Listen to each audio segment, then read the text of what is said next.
untuk membahasnya. Ya. Kita jawab dulu pertanyaan yang pertama ya. Dari saudara kita Abu Faisal dan Kesya ya. Ini dari Bandung menanyakan, Bismillahirrahmanirrahim. Salam, bagaimana hukumnya? Maksudnya Assalamualaikum ya. Kalau bisa Assalamualaikum, sampaikan Assalamualaikum warahmatullahi wabarakatuh ya. Daripada anda singkat-singkat. Memang ada singkatannya. Ada Assalamualaikum warahmatullahi wabarakatuh. Bisa disingkat dengan salam. Itu bahasa Quran ya. Quran surah 51 ayat 24. Hal ataka hadithu dhaifi Ibrahim al-mukramin idh dakhalu alaihi faqalu salama qala salam ya. Pernahkah anda dengar kisah tentang tamu-tamu yang datang ke rumah Nabi Ibrahim itu? Ketika mereka mulai datang kemudian menyampaikan salam ya, maksud mengucapkan salam, salama, salam. Dijawab oleh Nabi Ibrahim, salam. Tapi umatnya Rasulullah diberikan kemuliaan, ditambah kalimatnya untuk menambah pahala. Assalamualaikum warahmatullahi wabarakatuh. Selama ada yang banyak, pahalanya pilih yang banyak ya, daripada yang sedikit. Assalamualaikum warahmatullahi wabarakatuh. Waalaikumsalam warahmatullahi wabarakatuh. Bagaimana hukumnya membaca Al-Quran yang sedang ramai dibicarakan, yang dimaksudkan dalam langgam Jawa ya. Sedangkan sikap mayoritas yang dasarnya tidak suka atau menolak, baik benar atau salah, sepertinya perlu mendapatkan perhatian dari ulama kita. Mohon diberikan bimbingan dan arahan dengan hujjah yang dapat dipertanggungjawabkan ya. Jazakallahu khair, Allah jazakum khair insyaallah. Baik Bapak Ibu sekalian, barangkali pertanyaan pertama ini juga mewakili ya, sebagian dari pertanyaan-pertanyaan yang mungkin akan disampaikan atau ditanyakan di berbagai tempat. Mari kita bedakan dulu dua hal yang terpisah ya. Karena pernyataan juga ada pernyataan di kalangan pejabat yang menyampaikan satu pendapat ya, bahwa qiraat dan langgam itu ya, merupakan hal yang sifatnya ada tuntunan dalam agama dan memiliki nilai kreativitas ya. Qiraat dan langgam. Saya ingin garis bawahi dulu, kita mesti bedakan ada yang dimaksud dengan qiraat dan apa yang dimaksud dengan langgam. Ya. Jadi ada qiraat, ada langgam. Ya. Ada qiraat, ada langgam. Kasih banyak. Ada qiraat,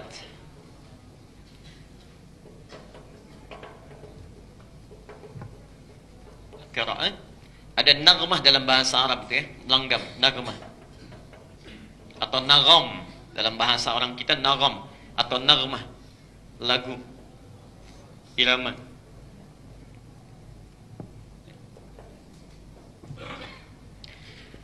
Dua hal ini antara qiraat dengan naghmah itu dua hal yang terpisah, tidak sama. Tidak sama ya.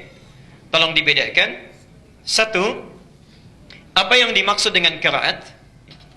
Qiraat itu adalah cara baca Al-Quran, cara membaca Al-Quran berdasarkan dialek Arab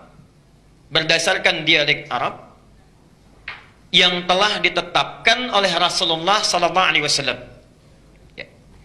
Cara baca Al-Quran berdasarkan dialek Arab ya, yang telah ditetapkan oleh Rasulullah sallallahu alaihi wasallam.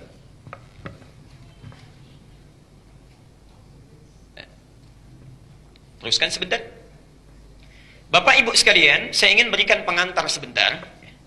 Orang Arab seperti halnya kita, itu juga memiliki suku-suku, ya, daerah-daerah ya, dengan komunitas yang berbeda, masing-masing umumnya memiliki dialek atau lahjah yang berbeda.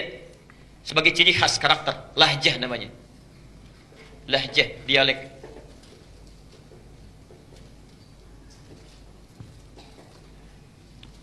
Misal, ya, tidak hanya satu lahjah, tidak hanya satu dialek. Ya. Misal saya berikan contoh, sampai sekarang kalau kita main ke wilayah Palestina, kemudian Lebanon, ya, sebagian Syria, atau sampai ke Mosul di Irak, ya, atau sebagian Afrika, itu ada suku Arab yang tidak bisa mengucapkan a, bisanya e. Ya. Kaifa haluk, kaifa halik. Madrasah, madrasah. Ada, ya. Dari zaman Nabi bahkan zaman jahiliyah ada yang begitu. Tidak bisa mengucapkan a, bisanya e. Jadi kalau disebutkan a, e saja ya. Ini satu saya.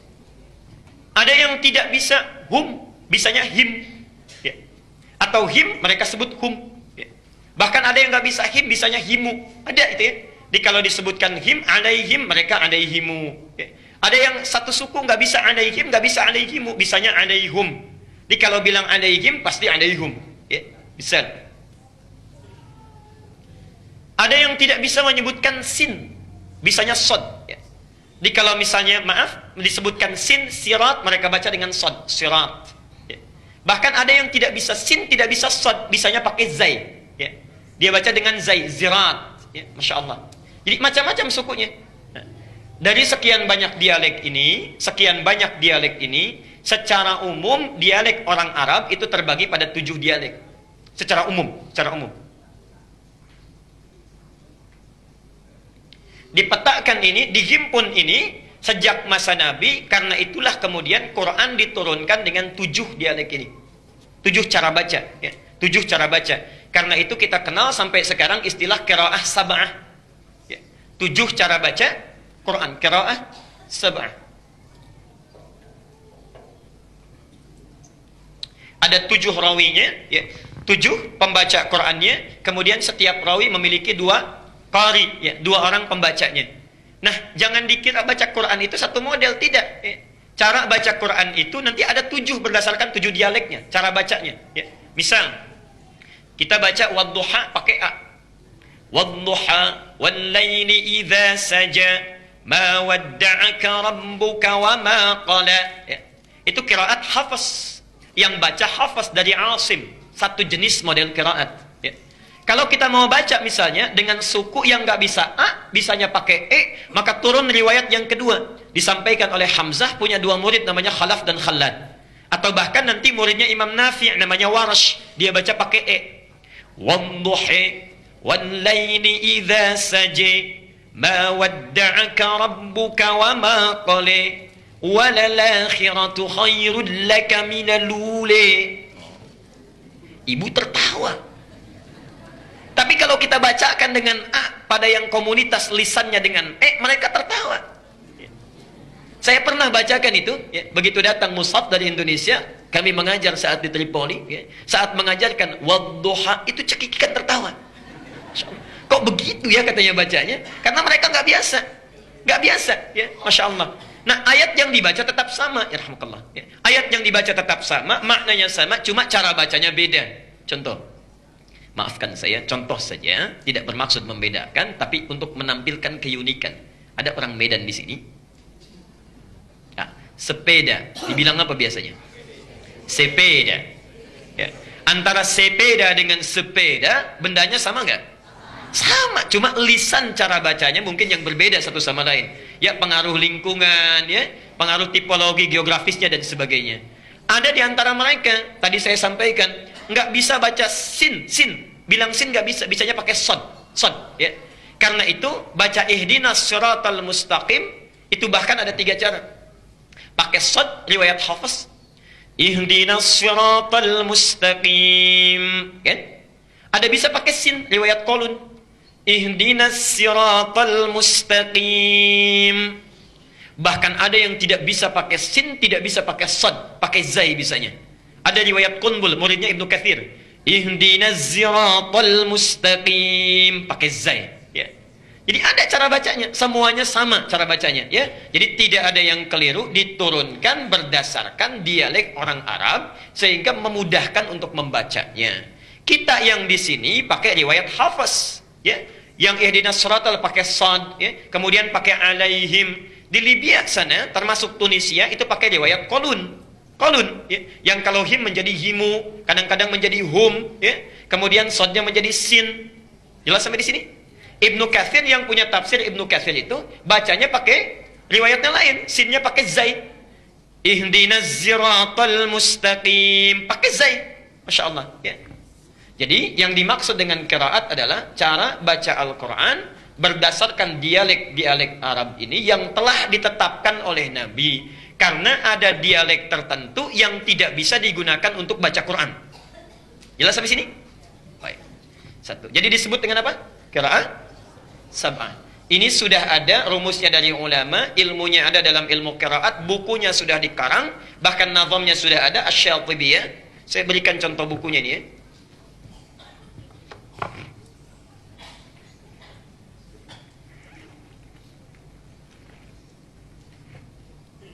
ini, ya. Ini contoh bukunya. Yang qiraah sab'ah dari Al-Fatihah sampai dengan An-Nas, ya. Bagaimana cara bacanya? Nanti ada yang sama, ada yang beda cara bacanya. Misal bismillah sampai ar-rahmanir-rahim itu sama. Maliki yaumiddin bisa dibaca dengan dua cara. Panjang maliki yang kita baca, bisa pendek riwayat Qalun maliki yaumiddin. Boleh, ya. Ilmunya di sini. Kalau yang nggak bisa bahasa Arab, ada bahasa Indonesianya. Sudah diterjemahkan Nazam Syatibiyah karangan Mohsen Ali, itu 2 jilid pengajar di PT IKI, warnanya hijau. Jilid pertama ada 378 halaman, jilid kedua 314 halaman, 2 jilid warna hijau, ya. Jadi kalau mau belajar ilmu qiraat silahkan. Ini yang dasar. Kalau nanti sudah mahir ini tambah 3 yang masyhur. Yang 7 ini boleh dipakai dalam sholat, ya, boleh, ya. Tapi dipakai sesuai dengan keumuman lahjahnya. Kalau di Indonesia umumnya pakai hafaz, maka jangan coba-coba pakai yang lain. Bisa rame nanti, ya, bisa rame. Saya ngimamin misalnya, kemudian pakai riwayat Warsh. Wadduhi wal-laili idza saja ma wadda'aka rabbuka wa ma qala. Ini kayaknya orang Betawi nih ustaznya nih. Betawi aja nggak gitu-gitu banget ya. Jamaah bisa bubar, ya. Maka sesuaikan dengan lahjah yang terbiasa. Tapi mesti kita paham ini 7 bacaan dibaca dalam sholat. Ada lagi 3 riwayat yang kedua. Yang ini 7 disebut mutawatir, disepakati oleh ulama, boleh dibaca dan dipraktikkan dalam sholat. Yang 3 disebut dengan masyhur. Masyhur itu jumlahnya banyak yang meriwayatkan tapi tidak sampai ke mutawatir. Boleh dibaca dalam bacaan Quran tapi tidak boleh dibaca dalam sholat. Tambah yang 4 lagi namanya qiraah syadzah. Syadzah itu qiraah tafsir, bacaan tafsir. Nggak boleh dibaca dalam sholat, tidak boleh dibaca dalam Al-Quran, tapi boleh dimaknai dalam tafsir. Jadi jumlah keseluruhan itu ada 14 qiraat. 7 yang disepakati dibaca dalam sholat, 3 hanya baca Quran saja nggak dibaca dalam sholat, dan yang 4 itu qiraah tafsir. Jelas sampai sini? Itulah qiraat. Nah, dalam rangka membaca Quran, baik menggunakan 7 qiraat memilih salah satunya, semua diikat oleh satu hukum Al-Quran, warattilil Qur'ana tartila, mesti dibaca dengan tartil. Mau pakai riwayatnya Hafiz, mau pakai riwayatnya Warsh, Qalun atau Al-Bazzi atau yang lain sebagainya, semua bacaan itu mesti tartil. Tartil sesuai hukum bacaan. Jadi madnya nggak boleh beda. Ada mad arid disukun, bisa 2, bisa 4, bisa 6, ya. Ada makhrajnya, ada sifatnya. Kalau mau baca lewat riwayat apapun, setiap yang baca mesti tartil. Dari tartil inilah muncul ilmu. Saya agak cepat. Bagaimana supaya bacaan Qur'annya benar? Kata Qur'an mesti tartil, ya. Supaya tartil muncul ilmu, namanya tajwid, ya. Namanya apa? Tajwid, ya.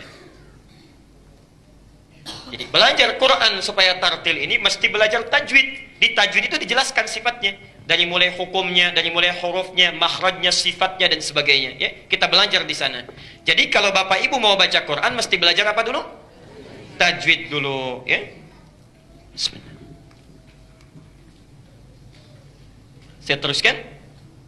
Nah, orang yang belajar ilmu tajwid, baca Qurannya benar, ya, pasti dari setiap bacaannya itu akan melahirkan irama-irama yang khusus. Nggak mungkin nggak berirama, pasti ada iramanya. Pasti ada iramanya, ya. Saya beri contoh misalnya, ya. Kita Al-Fatihah saja, Al-Fatihah yang ringan, baik yang pakai bismillah dijaharkan atau disirkan. Bismillahirrahmanirrahim. Alhamdulillahi rabbil alamin. Ya. Baik, pasti ada iramanya. Panjangnya, pendeknya, mad tabi'i cuma 2 harakat, ya. Panjangnya sekian, iramanya sekian. Mad arid disukun pilih bisa 2, bisa 4, bisa 6. Kalau 2 itu pendek namanya qiraah hadr, yang cepat sesuai tajwid. Kalau menengah itu bisa 4 harakat. Kalau panjang tiwal sampai 6 harakat boleh. Alhamdulillahi rabbil alamin. 6 harakat. Ar-Rahmanir-Rahim. Misal, ya. Boleh, pasti ada irama. Setiap yang baca Quran sesuai dengan tajwid akan melahirkan irama yang bermacam-macam sesuai dengan hukumnya. Yang paling luar biasa, perhatikan sini. Irama yang muncul saat baca qiraat ini, subhanallah, adalah irama yang sangat khusus yang memiliki karakter sesuai dengan pembacanya dan sesuai dengan latar belakangnya. Ini yang paling luar biasa. Jadi Anda akan menemukan satu-satunya bacaan yang dibaca dengan irama yang khusus, walaupun satu daerah itu cuma Quran. Cuma Quran. Contoh, orang Jawa dengan orang Palembang dengan orang Sunda lain kan kalau baca Quran? Baca Qurannya akan lain. Gak usah pakai lagu, akan muncul lagu dengan sendirinya. Kalau panjang pendeknya betul akan keluar. Orang tua dulu dengan yang sekarang itu akan lain. Orang Cina baca Quran dengan orang Jepang akan lain. Akan lain nadanya, tapi tajwidnya semua sama. Jangankan mereka, sama-sama orang Arab saja, lagunya bisa beda. Iramanya bisa lain. Alhamdulillahi Rabbil Alamin. Misal. Alhamdulillahi Rabbil Alamin. Sudah lain lagi. Antara Syekh Sudais dengan Mishair Rasid sudah lain. Al-Ghamidi lain lagi. Ya, Masya Allah. Itu semua orang Arab semuanya. Dan tidak ada masalah. Tidak ada masalah. Nah, yang demikian itu disebut dengan naghmah yang muncul lewat bacaan qiraat sesuai tajwid. Jadi bacaan tajwid yang baik saat membaca Quran akan melahirkan naghmah tersendiri. Jelas sampai sini? Baik. Satu, kaidah pertama.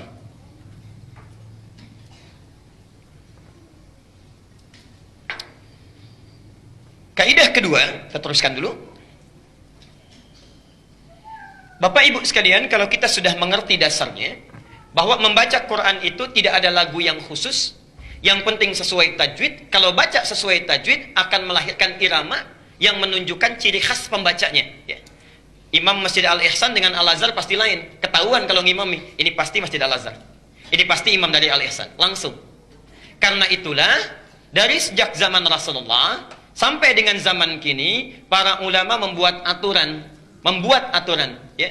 Tidak diperkenankan membaca Al-Quran itu dengan irama-irama yang sifatnya dikhususkan untuk hal di luar Quran.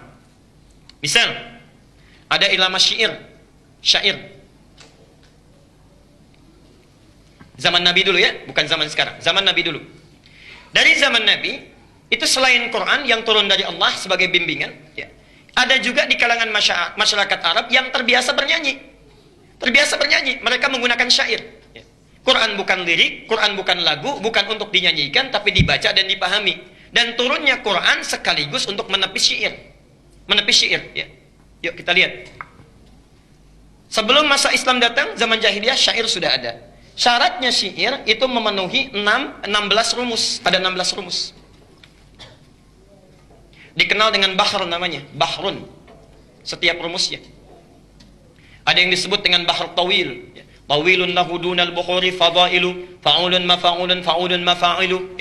Ada rajas. Mustaf'ilun. Ada ramal. Fa'ilatun. Dari rumus-rumus sampai ke 16 ini, di situ mereka membuat syair-syair dan ada lagunya, ada iramanya, ya. Ada naghmahnya, ada musiknya. Ya. Jangan dikira syair itu tidak ada lagunya, syair itu ada lagunya. Ya. Contoh, saya berikan 2 contoh saja misal. Rajas yang mustaf'ilun. Kita berikan contoh singkat. Al-Asma'i punya qasidah namanya Sautus Safiril Bulbuli. Ini hebatnya orang Arab. Lihat benda saja itu bisa membuat syair. Sautus Safiril Bulbuli hayyaja qalbi thamiri al-ma'u waz-zarhu ma'a zahri lahzul muqali fa anta ya sayyidali wa sayyidi wa maulali fakam tayammuni ghuzayyirun uqayqali qataftuhu min wajnatin min fi'li hadha ar-rajuli faqala la faqad ghada muharwili wa wal walad wali ya waylali faqultu la tuwalwili fabayyinul lu'ali qalat lahu hina kadha in harwadid dhul muqali kahatan kakailali tabtabi tabtabuli. Nah, itu ya enggak apa-apa silakan.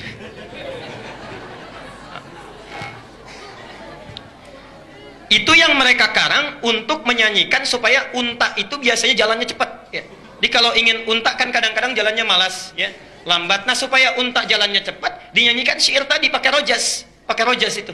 Di antaranya. Ya. Misal kalau ingin mengangkat orang, ya, kemudian menyanjung-nyanjung itu pakai romal. Ya. Pernah dengar kasidah ini? Ini dari syair. Tala'al badru alaina min thaniyatil wada'. Pernah dengar itu?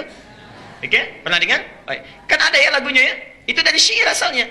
Rumusnya romal, romal. Tala'al badru alaina. Itu romal, ada. Tapi sejak zaman Nabi sampai sekarang, gak pernah orang baca Quran pakai rumus ini. Wadduha wallayli idza saja. Gak ada. Astagfirullah kalau ada yang baca. Tidak ada yang baca karena bukan tempatnya. Ya. Jadi zaman Nabi saja orang jahiliyah sudah paham, pemusik nggak pernah menggunakan not balok musiknya untuk menggunakan bacaan Quran, karena memang lain, ya. Jadi mereka sudah punya rumus khusus, ilmu yang khusus. Kalau Anda jurusan bahasa Arab, ya, misalnya kuliah jurusan bahasa Arab, itu ada pelajarannya, namanya ilmu arud, ya. Saya berikan contoh bukunya. Nah, ini kitabnya, ya. Ini kitabnya, ilmu arud, ya. Ada di sini semua cara bikin syair, ya. Yang Anda belajar bahasa Arab di pesantren-pesantren alfiyah itu kan dari sini rumusnya. Ya. Rumus Rajaz Ibnu Malik itu membuat 1000 syair untuk mempermudah belajar bahasa Arab. 1000 bait itu disebut dengan nazam namanya. Kalamuna lafdhun mufidun kastaqim wasmun wa fi'lun thumma harfunil kalim wahiduhu kalimatun wal qawlu am wa kalimatun biha kalamun qad yu'am bil jarri wat tanwini wan nida wa al wa musnadin lil ismi tamyizun hasal bi tafa'alti fa'altu atat wa ya if'ali wa nun iqbalanna fi'lun yanjali. Ada semua, ya. Kalau orang pesantren pasti belajar itu untuk belajar nahwu dan sarafnya. Jadi ada di sini. Jadi dari dulu pun zaman Nabi sudah ada rumus-rumus untuk membuat nyanyian, tapi tidak pernah dipakai melagukan Quran. Karena itulah sepakat para ulama, perhatikan, lagu-lagu yang sekiranya dikhususkan nagmah atau langgam dalam bahasa kita, yang dikhususkan diketahui menjadi ciri khas musik tertentu, dipergunakan pada hal tertentu, maka tidak boleh diperkenankan untuk dijadikan bacaan Quran. Karena itulah di awal abad ke-20, para ulama ahli qiraat berkumpul memilih jenis-jenis nagmah untuk dipelajari yang tidak pernah digunakan pada musik. Muncullah pertama kali alirannya di Mekah, disebut dengan aliran Makawi atau Makki, ya. Makki atau Makawi, Masya Allah. Ada jenis nagmahnya, ya. Misal kita pernah dengar misalnya ada nada-nada Hijaz, ya. Nahawan, ya. Dalam baca Quran ada Hijaz, ada Nahawan dan sebagainya, ya. Itu asalnya dari Mekah awal abad ke-20, disempurnakan di Mesir. Munculnya para qari terkenal, Syekh Abdul Basit Abdul Somad, Syekh Husairi, lalu membuat rumus-rumus yang singkat, ada disebut bayati, dibagi lagi ada bayati qarar, ya. Kemudian misalnya ada bayati apalagi yang pernah didengar? Bayati asli, bayati qarar, ya. Ada kemudian soba, ada kemudian Hijaz, ada kemudian Nahawan, macam-macam. Dan di kita kemudian dipopulerkan di awal abad ke-20. Yang ikut aliran Makawi misalnya ada Syekh Sya'rani, ya. Kiai Haji Arwani, itu ada, ya. Yang ikut aliran Misri, aliran Mesir, ya. Ada Syekh Muhammad Mukti Ali, Syekh Basori Alwi, itu ada, ya. Sampai dengan sekarang dipelajari dan melahirkan qori-qori internasional seperti Muammar, ZA dan sebagainya. Itu dari sini asalnya, ya. Dan tidak pernah mengambil dari nagom-nagom yang dikhususkan untuk musik atau hal tertentu. Jelas sampai di sini? Nah, jadi kalau ada pertanyaan bagaimana hukumnya melakukan Quran dengan langgam-langgam khas musik, maka hukumnya tidak diperkenankan. Itu pandangan saya. Tidak diperkenankan. Apalagi membawa hukum tajwid kepada lagu, itu sudah salah total. Sudah salah total, ya. Saya kira dari dulu sampai kemarin-kemarin itu belum pernah ada yang demikian kreatifnya, ya. Sampai kemarin-kemarin, ya.